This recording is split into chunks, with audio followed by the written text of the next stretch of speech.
Each summer, my mother insisted there wasn't space for us. As my sister's family of 6 piled into the beach house, my sister grinned slyly. "If you had a proper career, maybe you could fund your own getaway," she quipped. My children stayed home each summer. I never protested.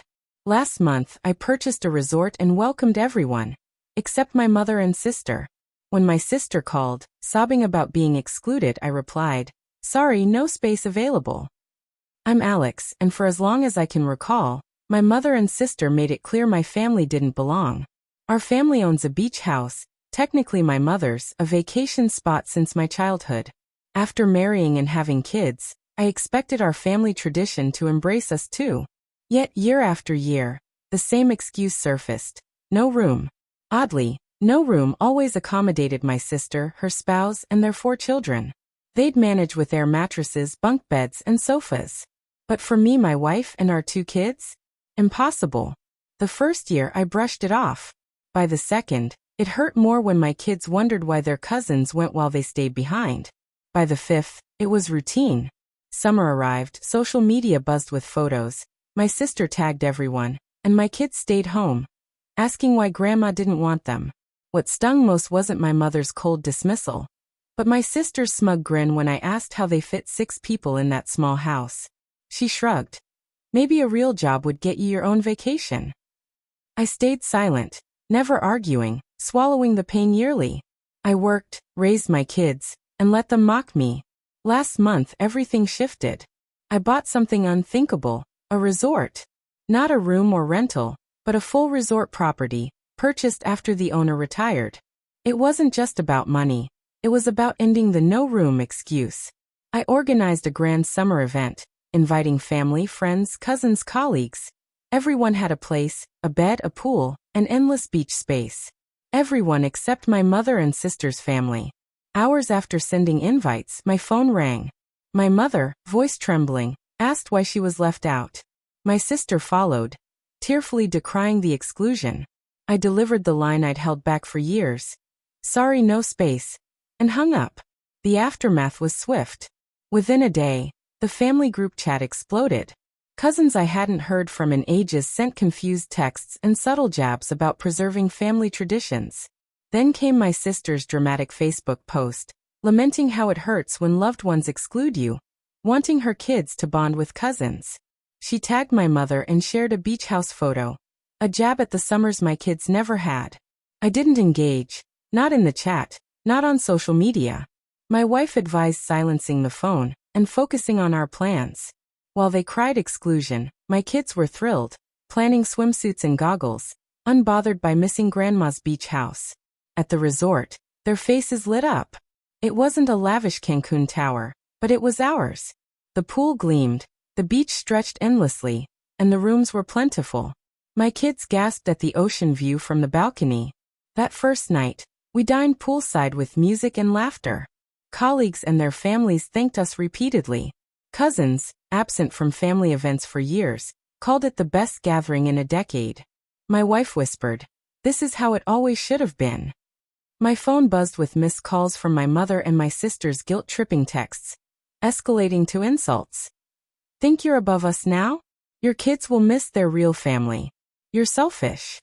I ignored them, snapping a joyful photo of my kids by the pool, captioning it, "Space for all." That sparked a war. The post's comments became a battleground. Friends, colleagues, and cousins left hearts, praising our happiness and the resort's beauty. My mother's friends, some aunts, and my sister threw veiled digs. Vacations are for family, not wealth. Some forget who raised them. Looks lonely without your mom. Amusingly, my sister painted herself and my mother as victims, but those who knew the history weren't fooled. A bold cousin commented, "Ironic from those who never let Alex's kids at the beach house." It gained likes quickly. My sister deleted her post soon after but kept attacking privately, texting accusations of dividing the family, and warning I'd regret it when mom's gone. My wife, angrier than me, said, "Your mom had years to include us. She didn't. Why cry now?" She was right. My kids, busy swimming and eating ice cream, didn't care about Grandma or Annie. My son said, "This is way better than that tiny house in photos." Not with envy but pride. On the second night, my mother left a voicemail, starting calm but ending with a cracked voice. "You've always been difficult, Alex. Why not fit in like your sister?" It hit me then. Years of no room weren't about space but favoritism, control, ensuring my sister got everything while I faded back. Now refusing to comply, I was the villain. I didn't delete my post or reply. I muted them and joined my kids roasting marshmallows with cousins who valued us. For the first time in years, I felt right where I belonged. By the third day, the resort was perfect. Kids racing on the beach, laughter ringing, peace I hadn't known in ages. Then my mother called again. I ignored it. My wife said, "Maybe she's giving up." I hope so. An hour later, the front desk reported my mother and sister at the gate, claiming it was a family event and I wouldn't exclude them. I calmly told the desk, "This is private property. They're not invited.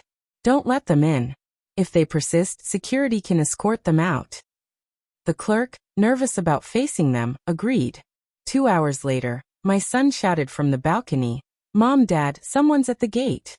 There they were, Mom in her pastel cardigan, clutching a bag, my sister smirking with her usual confidence. Security held the gates shut. I approached, voice steady. "I told you you're not invited. This is private property." Mom's voice quivered, half begging, half guilting. "Alex, we're family. You can't shut us out." My sister added loudly, "You're petty. The kids should see their cousins. You're not God." I stared, then spoke deliberately. "For decades, you said no room, choosing your priorities over my family, my kids. I accepted it for years. My kids suffered. Not anymore. There's space for everyone I invited, not you. Leave or security will assist." Mom's face crumpled. My sister's grin faded. Staff lingered, wary of escalation. Mom cried, more frustrated than sad.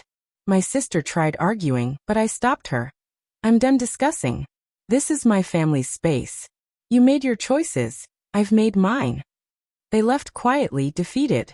My kids cheered from the balcony, unaware of the tension, thrilled to be with cousins who wanted them. That night, by the bonfire, I realized this wasn't about punishment but setting boundaries, showing my kids their worth.